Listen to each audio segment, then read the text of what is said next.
Senhor esteja convosco. Ele está no meio de nós. Proclamação do Evangelho de Jesus Cristo segundo Lucas. Glória a vós, Senhor. Naquele tempo Jesus disse a seus discípulos: se um de vós tiver um amigo e for procurá-lo à meia-noite e lhe disser: amigo, empresta-me 3 pães, porque um amigo meu chegou de viagem e nada tenho para lhe oferecer. E se o outro responder lá de dentro: não me incomodes, já tranquei a porta, e meus filhos e eu já estamos deitados, não me posso levantar para te dar os pães. Eu vos declaro, mesmo que o outro não se levante para dá-los porque é seu amigo, vai levantar-se, ao menos por causa da impertinência dele, e lhe dará quanto for necessário. Portanto eu vos digo: pedi e recebereis, procurai e encontrareis, batei e vos será aberto. Pois quem pede recebe, quem procura encontra, e para quem bate se abrirá. Será que algum de vós que é pai, se o seu filho lhe pede um peixe, lhe dará uma cobra? Ou ainda, se pedir um ovo, lhe dará uma serpente? Ora, se vós que sois maus sabeis dar coisas boas aos vossos filhos, quanto mais o Pai que está no céu o dará, o Espírito Santo, aos que pedirem. Palavra da salvação. Glória a vós, Senhor.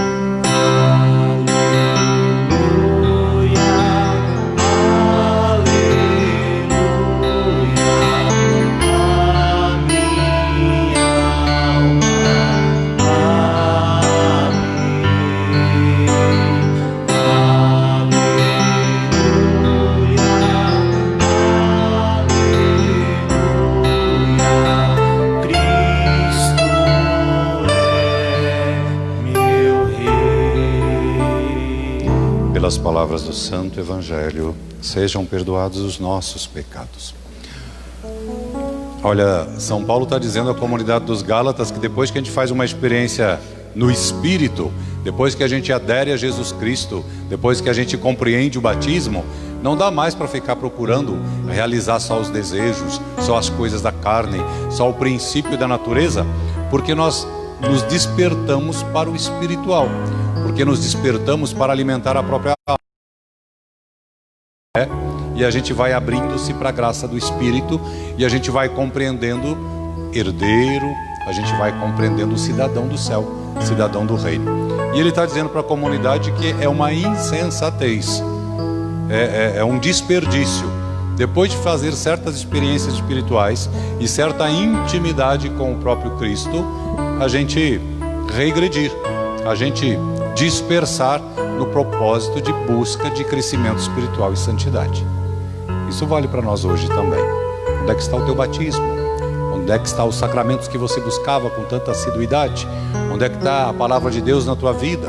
Onde é que estão os princípios cristãos que te formaram, ou que formam a tua casa e a tua família? Como que cada um de nós tem tratado disso? Depois a gente também ter um senso crítico. Como que eu era antes? Há 6 meses, 3 meses, 2 meses, semana passada. E como que eu estou agora? No comprometimento com Cristo, no testemunho do próprio Evangelho e na bondade, na justiça, com as minhas atitudes, com o meu olhar, com o meu pensar e com o meu agir. Porque a caminhada cristã é uma ascese, é um exercício de crescimento, é uma jornada. E não dá para ficar girando em círculo, feito um cachorro sarnento querendo morder a ponta do próprio rabo, como a gente vê os animais tentando se coçar. Não se vai a lugar nenhum e não tem visão de horizonte. Nós devemos caminhar sempre, por mais devagar que alguém caminhe, por mais que um e outro e cada um de nós caia algumas vezes, e quando cair, o conselho de sabedoria que a própria espiritualidade nos dá, quando a gente cair, que se levante o mais rápido possível, para que a gente não se enfraqueça. Já perceberam quando a gente faz uma caminhada longa e está quase chegando, a gente faz uma paradinha, diz: deixa eu descansar um pouquinho, tomar uma água, depois eu prossigo. Se a gente fizer uma parada longa, o corpo esfria e vem dor para todo lado, e vem também moleza, preguiça e uma falta de disposição. Então a gente faz pequenas pausas quando necessário, mas sempre e o quanto antes a gente retoma a disciplina. Cuidado com o adversário que quer fazer a gente compreender que a gente não é capaz. A gente cai uma vez, cai duas, ou tem uma fragilidade que a gente não consegue administrar bem. Depois a gente começa a ter um sentimento assim: eu não vou conseguir mesmo, eu sou muito fraco, isso me deixa muito fragilizado, fragilizada, eu nunca vou superar essa situação. Bom, isso já é decretar a própria derrota antes de fazer o gol, antes de chutar a bola, acreditar que não vai acertar a trave. A gente tem que sempre teimar. Olha o pensamento que eu gosto de rezar, que eu trago escrito na minha agenda e que já virou até placa de bosque na casa de acolhida Rainha da Paz, a casa de recuperação para dependentes químicos em Campos de Jordão. Na teimosia do bem, tocamos o coração de Deus. Vamos repetir isso? Na teimosia do bem, tocamos o coração de Deus. Então, quando as coisas vão difíceis ou quando estiver desafiador demais, permanecer justo, honesto, limpo, prático, generoso, solidário, lembra que é um exercício de intimidade com o Senhor. É um exercício de parecer-se com o Pai e de proximidade com o amor e com a proteção do Pai. Aí depois a gente ouviu um salmo que vai dizendo coisas bonitas: bendito seja o Senhor, Deus de Israel, porque ouviu o seu povo, porque nos visitou, fez surgir um poderoso Salvador na casa de Davi, seu servidor, como falara pelos antigos. Olha, o que o Senhor falou pelos antigos acontece hoje, aconteceu ontem e acontecerá sempre, porque Ele é alfa, ômega, princípio e fim, porque Ele é o mesmo ontem, hoje e sempre. E o propósito de mandar o seu Filho amado até cada um de nós é salvação, é redescoberta da intimidade, é resgate do coração, da alma, da história de cada filho, de cada filha, de cada família, de cada comunidade. O Senhor Jesus veio nos falar do amor do Pai. Quando abre a boca é para falar o quanto o amor está acima da lei, o quanto o amor é maleável no sentido da acolhida, e a lei é rígida no sentido da punição. O Senhor não é punitivo, o Senhor é restaurador, o Senhor é capacitador, e o Senhor respeita o nosso tempo, mas nos provoca a um tempo do seu coração, a um tempo da sua graça. E falando de tempo, esse ano foi um tempo absurdo para cada um de nós, um tempo desesperador para uns, e um tempo de muita dor, sofrimento e muita provação para todos. E teve gente que passou o tempo do luto, das perdas materiais, das perdas de membros da família, de membros da comunidade. Perdemos até o direito de estarmos no altar todos os dias, buscando a Eucaristia ou aos domingos, como de prática e costume.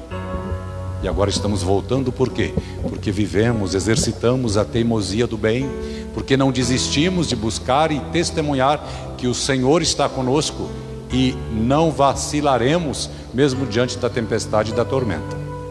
Agora Jesus está dizendo no Evangelho de hoje aos discípulos: o que vos parece? Ele provoca os discípulos. Se um amigo procura um outro no meio da madrugada, à meia-noite, para pedir um favor: preciso de pães, porque chegou gente em casa, eu não tenho o que fazer e eu preciso dar de comer a eles, me empresta 3 pães. E ele diz: é difícil. E a gente olha para a cultura de Jesus, as pessoas fechavam a casa com aquelas trancas enormes e depois botavam os colchonetes, os colchões, os pelegos, os tapetes, e toda a família se deitando. Então, para abrir a porta e entregar um pão para alguém ou deixar alguém entrar, você mexia com a família inteira. E ele diz: eu não posso fazer isso, eu não vou fazer isso. Mas, e aí Jesus diz: se a pessoa não fizer, porque se a pessoa não quer e não pode fazer, vai fazer pelo menos para se livrar da tua insistência. Insiste. O que o Senhor está nos lembrando hoje, o próprio Cristo? É necessário, é preciso pedir, clamar, insistir. O Senhor quer que peçamos a Ele. Mas por que Deus quer que a gente pede para Ele? Porque um pai e uma mãe quer ter relação de intimidade, de amor e de confiança com seus filhos. E quando a gente clama e quando a gente pede, a gente está estreitando estes laços de relacionamento, de confiança, de dependência afetiva, amorosa, na graça do Espírito. Deus começou a criação sem nós, mas Deus quer nos trazer a salvação conosco, por nós e conosco. Por isso que Ele e Jesus buscou os 12, buscou os 72 e buscava todo mundo à sua volta, e em particular os mais feridos, os mais quebrados, os mais pisados pela própria história e pela própria vida. Porque Ele restaura, porque Ele levanta, porque Ele sustenta e porque Ele quer mostrar aonde o amor está sendo sangrado, que Deus faz curativos de amor. Aonde o amor está sendo ignorado, que Deus não se esquece dos seus filhos. E aí alguém de vocês em casa ou aqui vai pensando na própria história, por mais que a gente não vê, não percebe a ação de Deus em nós, por nós e conosco, e pode ser porque a gente está muito na razão, mas o Senhor não deixa de nos assistir, não deixa de vibrar com as nossas percepções da sua presença e com as nossas adesões aos seus valores, à sua verdade e ao seu amor. E Jesus vai dizer assim: é necessário pedir, peça e receberá, bata e será aberto, busque e encontrará. Olha, não é um apóstolo falando isso para a gente, não é Pedro, não é Paulo, não é Tiago, não é João, é o próprio Cristo dizendo, e dizendo do próprio Pai, aquele que Ele na obediência veio trazer a nós.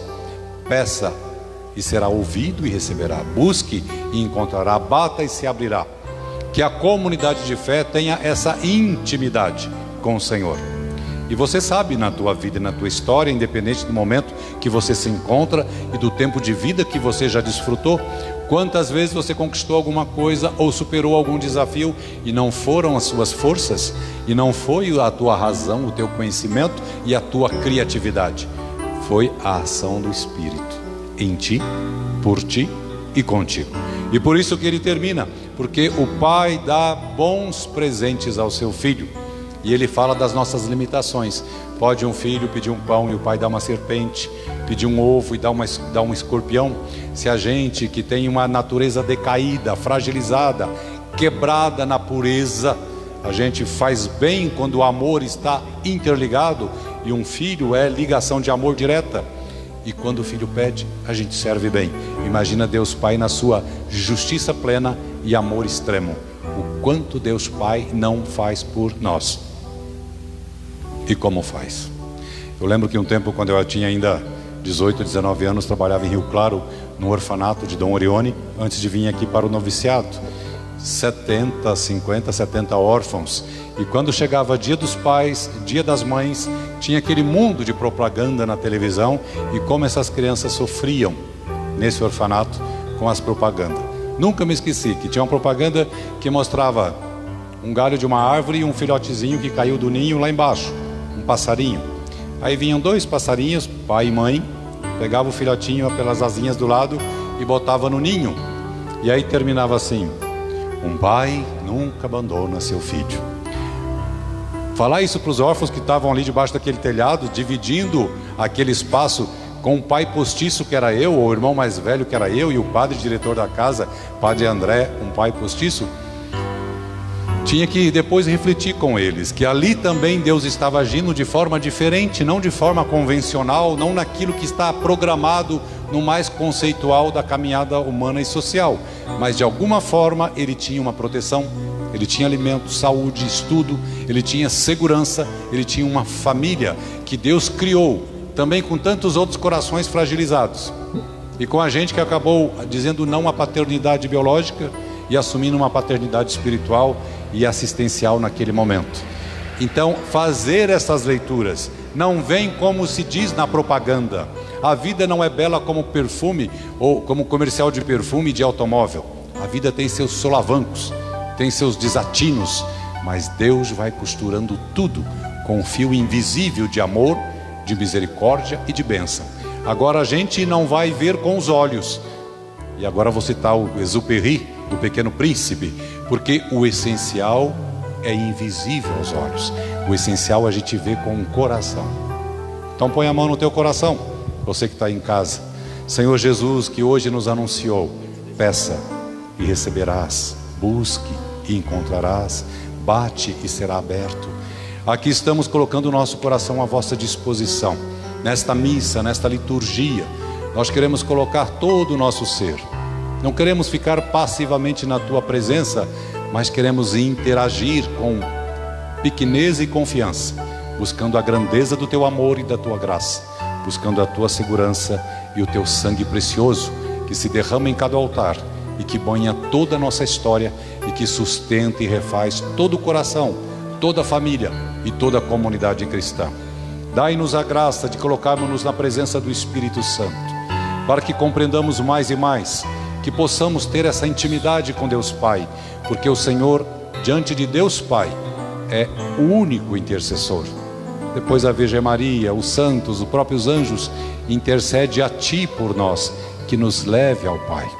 Assim, Senhor Jesus, a Tua graça, a Tua bênção, o Teu amor, o discernimento, a disposição, a pequenez, a humildade e a sabedoria, para pedirmos coisas realmente essenciais, e não perfumarias, e não situações supérfluas e periféricas da nossa salvação e da nossa verdadeira felicidade.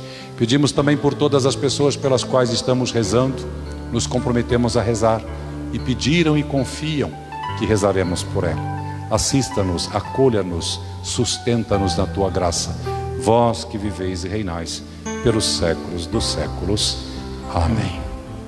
E agora tudo que você rezou, as pessoas com as quais você está comprometido, comprometida, aquelas que nós trouxemos diante do altar nas nossas preocupações, coloquemo-nos no altar, junto com o pão, com o vinho, como a nossa oferenda viva, como aquele homem que bate na porta na madrugada buscando pães, o nosso verdadeiro amigo para todas as horas, o nosso amigo das madrugadas, da solidão, do isolamento, da falta de possibilidades mil, é Jesus Cristo, que é sempre possibilidade todas em favor da nossa felicidade e da nossa vitória.